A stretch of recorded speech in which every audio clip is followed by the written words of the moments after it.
principalmente a Suíça, por exemplo, que teve aquele problema sério com o banco Credit Suisse, né?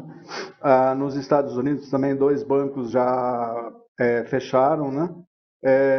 A indicação é para que a redução aconteça. Se vai acontecer, a gente não sabe. Aqui no Brasil, os especialistas, né, em mercado garantem que não vai haver queda nesta reunião, que por sinal começou ontem, né, a discussão sobre a taxa Selic, né, e que vai haver a manutenção. Então, de fato, o que está havendo aí é uma questão política, né?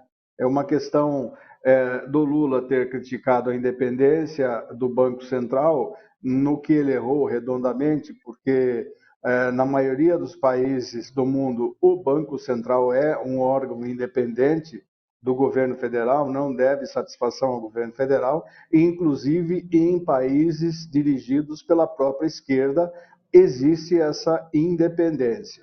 Aí é questão de você ver mais o problema que o PT coloca nessa questão quando força a barra, né?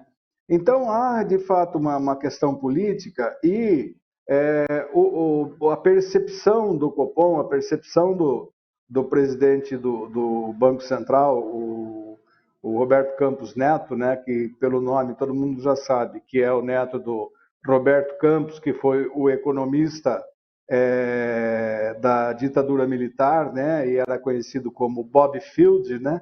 Bob é Roberto e Field Campos, né? Então ele era conhecido como Bob Fields porque ele era alinhado com a política econômica dos Estados Unidos da época, com grande formação naquele país, né? Assim como foi o Paulo Guedes, que era um Chicago Boy, né? Conhecido como Chicago Boy porque é da escola de Chicago. Então, Beto, a questão é justamente essa. Existe também uma percepção de técnicos e de economistas que essa briga não deveria interferir na decisão do Copom e que já ele tem indícios de que a taxa de juros pode cair, porque quando ela foi, desde agosto que ela está nesse patamar, a inflação era de 12%, né? Agora ela está em 5%. Então já há motivo, já há determinação e já há argumento, inclusive, para que a taxa possa cair, mas resiste realmente a teimosia do Banco Central em não ceder às pressões. Então, erro de ambos os lados, né? Do Banco Central por ter essa percepção, por não fazer um julgamento técnico dessa necessidade, porque a gente sabe que juro alto ele afasta o investidor. O juro alto ele só interessa de fato ao mercado, ao investidor e aos corretores de ações, né? Aos corretores de bolsas de valores que estão esfregando as mãos com esse valor, com essa taxa de juros, né? E enquanto que a economia ela desacelera, nós temos 3 grandes montadoras dando férias coletivas agora por questão de excesso de produção, e a gente vê que há uma teimosia do Banco Central, como há também um erro grosseiro, né, em se pressionar para uma redução da taxa de juros. Então, eu acho que é interessante, e eu estava ouvindo hoje a Miriam Leitão falando na CBN, né, e dando a seguinte explicação: o economista bom é aquele economista que entende a realidade daquele momento, e não o economista que segue apenas uma cartilha, se pauta por uma cartilha, nela amarra suas decisões, amarra seus argumentos.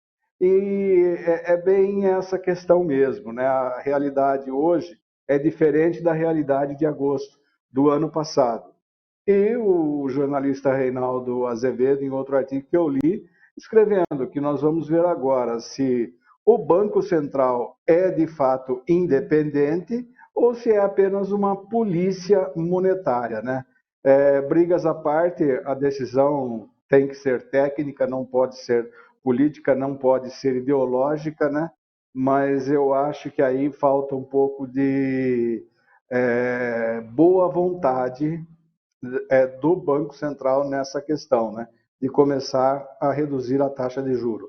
Espera-se, e o que se comenta nos bastidores da economia nacional, que o que mais vai valer hoje, na realidade, não são os números, né? Não é o percentual da taxa de juros ficar em 13 e cair, mas sim o que virá no documento a ser divulgado após o anúncio da Selic, né? É esse documento que vai determinar se o Banco Central vai dar um arrego já a partir da próxima, ou se não se der nessa também, né? E se vai indicar que poderá começar a ter uma queda gradual de juros, né? Porque, afinal de contas, a economia não pode parar, né? Nós não vivemos, infelizmente, nós não vivemos apenas de renda, né? E a taxa alta, ela interessa apenas ao rentista e não à produção.